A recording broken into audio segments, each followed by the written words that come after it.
Hey guys, tonight we will drift back in time, far from the buzzing screens and endless scrolls, to a period when the very seas whispered of power and untold riches. Close your eyes and imagine the warm, humid air of the Malay Archipelago, the rhythmic lapping of waves against a wooden hull, and the distant, exotic cries of jungle birds as you navigate narrow, mangrove-lined channels. This isn't your average cruise. You probably wouldn't survive the endemic diseases, pirates, and general lack of Wi-Fi. So, before you get comfortable, take a moment to like the video and subscribe, but only if you genuinely enjoy what I do here. Let me know in the comments where you're tuning in from and what time it is for you.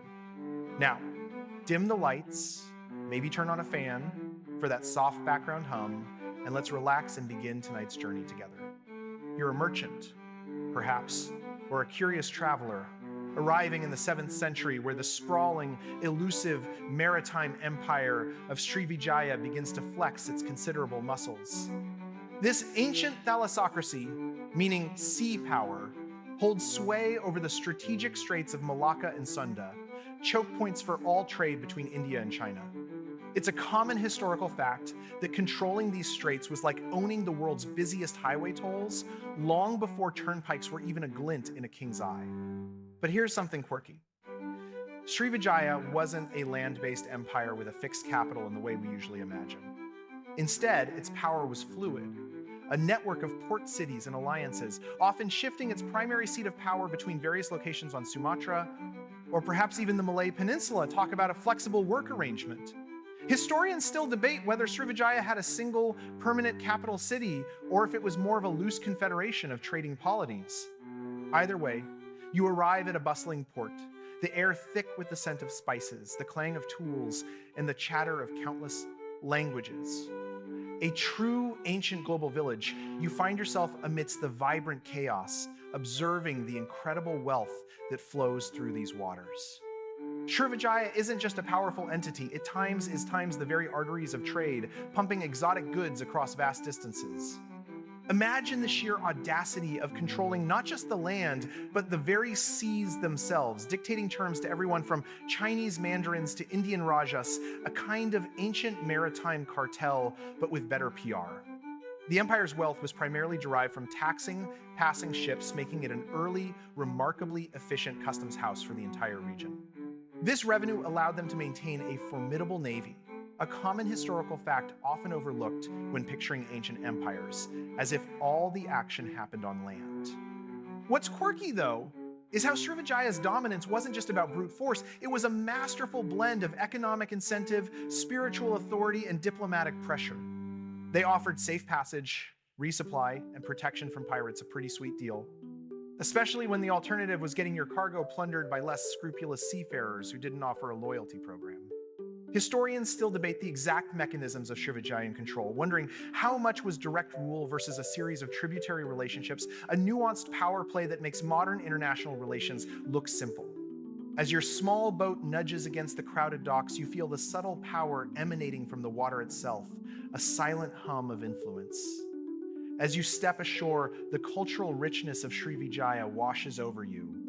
This isn't just a place of commerce, it's a profound center of learning and spiritual devotion, particularly for Buddhism.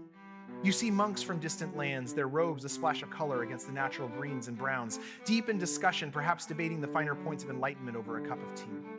It's a common historical fact that Srivijaya played a crucial role in the spread of Mahayana Buddhism, particularly attracting scholars and pilgrims on their way to India, many of whom would stay for years to study. A quirky detail. The renowned Chinese Buddhist monk Yijing in the late 7th century advised other Chinese monks to spend 1 or 2 years in Srivijaya to study Sanskrit grammar and Buddhist scriptures before continuing their journey to India. It was essentially the Harvard of its time for Buddhist studies, just without the tuition fees. Historians still debate the extent of Indian cultural influence versus the preservation of indigenous traditions within Srivijayan society, wrestling with the blend of global ideas and local flavor. You hear the melodic chanting from a nearby temple, a stark contrast to the boisterous haggling over cloves and camphor just a stone's throw away, showing how deeply intertwined the sacred and the mundane truly were here.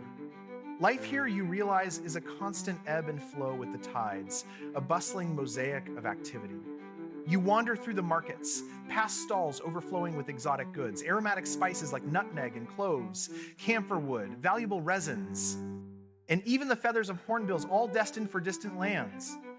It's a common historical fact that these goods were highly sought after in China and beyond, fueling Srivijaya's prosperity long before anyone dreamed of online shopping.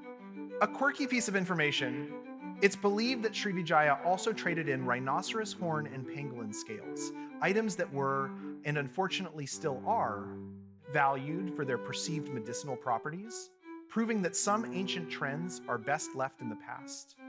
Imagine the sheer volume of goods moving through, the intricate logistics without a single spreadsheet in sight, relying instead on keen eyes and sharp memories. Historians still debate the exact population size of Srivijaya's major port cities, but it's clear they were vibrant, densely packed hubs, probably buzzing with the ancient equivalent of rush hour. You might haggle for some local fruit, perhaps a rambutan, while a boat laden with goods from a distant shore, looking like it just barely survived a storm, is being unloaded nearby. The smells, a mix of saltwater, spices, and something vaguely fishy, are utterly unique, a potent cocktail of history and commerce. As you observe the smooth operation of this vast network, you start to grasp the intricate political machinery behind Srivijaya's power. It wasn't just about naval strength, though their ships were indeed formidable. It was also about alliances, tributes, and a very clever understanding of soft power, the ancient version of strategic partnerships and influencer marketing.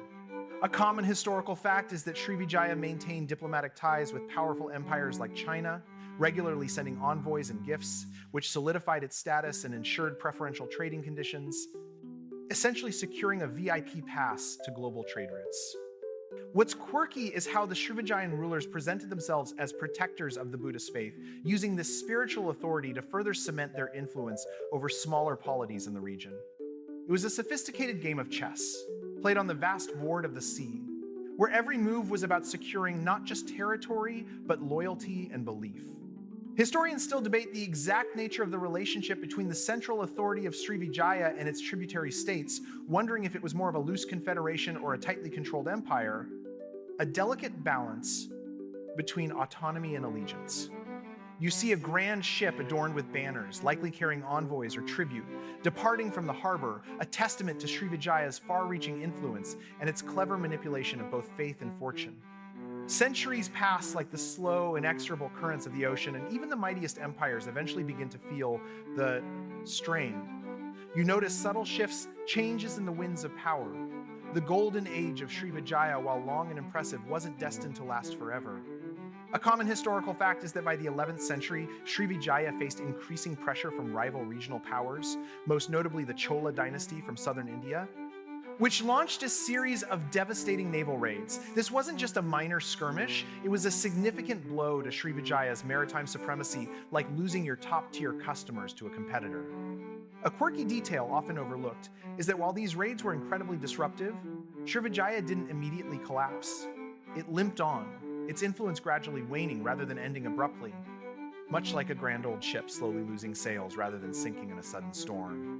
Historians still debate the precise balance of internal factors versus external pressures that ultimately led to Srivijaya's decline, pondering whether it was a case of bad management or just overwhelming competition. You see fewer grand ships in the harbor, the once unbroken flow of goods now occasionally interrupted, a sense of quiet anxiety settling over the bustling port as its glory slowly dims. The sands of time continue to shift, and with them, Srivijaya slowly fades from collective memory. The great maritime empire, once a beacon of trade and culture, becomes little more than a whisper in ancient texts, lost beneath the encroaching jungle and the relentless march of new civilizations. It's a common historical fact that for centuries, Srivijaya was largely forgotten by the wider world. A testament to how easily even powerful empires can vanish from popular consciousness if their primary records are ephemeral or lost, like an entire civilization's social media account getting permanently deleted. A quirky twist in its rediscovery. It wasn't until the early 20th century that the French scholar Georges Coadez truly pieced together the evidence from Chinese and Arabic texts, as well as local inscriptions, to reconstruct the existence and significance of Srivijaya. Imagine digging through dusty archives, finding fragmented clues, and realizing you've rediscovered an entire civilization talk about a career-defining moment. Historians still debate the exact reasons for its almost complete disappearance from local memory, given its immense historical significance, wondering why such a powerful story simply went quiet.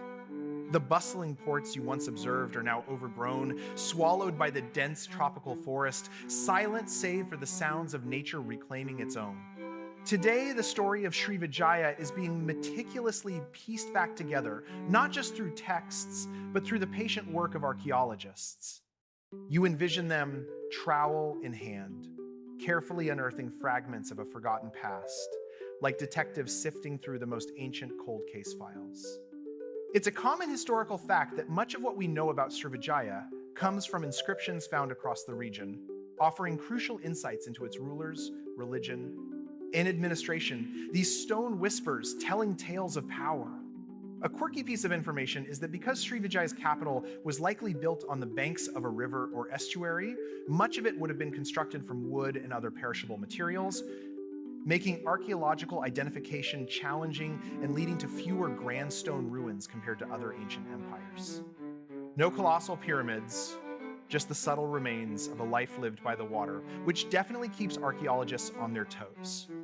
Historians still debate the exact location of the main Srivijayan capital, with ongoing excavations in Palembang, Indonesia, continuously revealing new clues and deepening our understanding. You stand now, centuries later, looking at a small, unassuming artifact in a museum, perhaps a bead or a shard of pottery, and you feel the faint echo of that once magnificent maritime empire stretching across the seas, influencing trade, culture, and destiny, a reminder that even the smallest fragment can tell a grand story.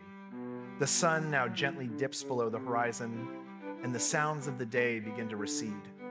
Imagine the tranquil waters mirroring the starlit sky, just as they did for the ancient mariners of Srivijaya, long after their empire had settled into the embrace of history.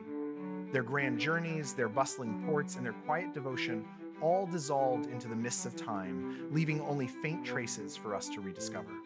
As you drift closer to sleep, let the lingering echoes of this forgotten past soothe your mind, reminding you that even the most monumental sagas eventually find their gentle, quiet conclusion. Rest now, letting the currents of peaceful slumber carry you far away. Sweet dreams.